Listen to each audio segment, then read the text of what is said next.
it is Dustin Hartnett here with the ENME351 UMD Lab 7. We're going to jump right into this with our quick derivation for exercise 1. We're going to start off with our voltage divider. Bam. V out over V in is going to be the gain, so then plugging this voltage divider in, substitution, a little canceling out, simplifying. We're going to get this nice equation that is simplified for 1 plus R2 over R1. Moving on to the next one. Okay, now we're going to look over here to the Arduino code for the next 3 exercises. We set it up. We have a baud rate of 115, 200. We got our pin modes all set at inputs.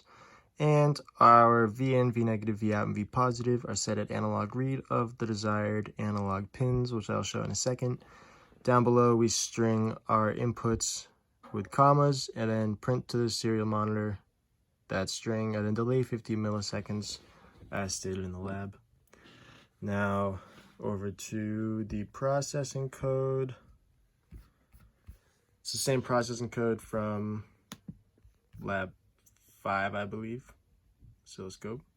Starts out the same from GitHub. And then down here, we added 2 extra columns here for V out, V positive, change the first 2 to V and V negative. Continue down, reading in the strings and splitting them. Here we set our variables, convert our variables, set floats for our table values. And then we are basically creating the screen here with our values. Excuse me. Coming down, setting up our graph and our legend. And then we're making the oscilloscope effect where X is increasing by 2 steps each time around. And then when it hits the end, the 1200 mark, it will turn around to 0. Okay, look at our exercise 2 circuitry here. We have our op-amp hidden beneath all of these wires. So our V plus is being supplied with the 5 volts.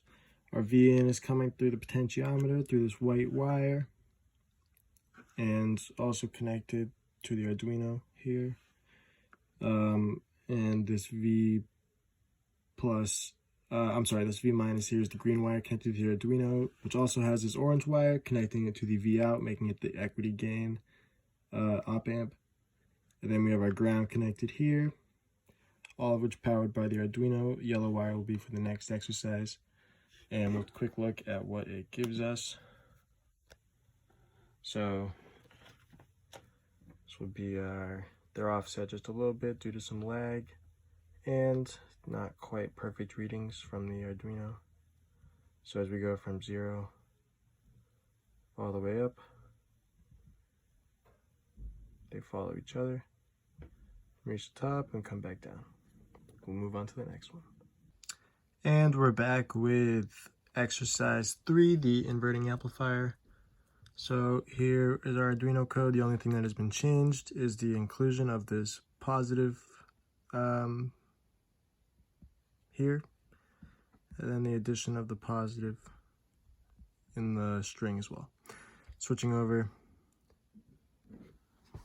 the same thing with the processing. The only thing that's been changed is the inclusion of this V positive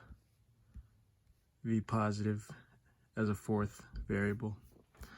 So our circuit here, we've got our same potentiometer hooked up, however, with an included resistor. After our analog read for V in, we have the resistor that's then connected to the V negative, which is also linked through another resistor here in this green wire back to the V out. We also have on the left side a voltage divider with 2 1 kilo ohm resistors producing 2.5 volts to V plus to V plus. Output over here. Where's the output? This blue wire here. So the same shebang as last time, just that extra voltage divider, resistor included, and the resistor included here. Plus we're reading this yellow wire. We're going to see what this gets us. A nice inverted, amplified graph.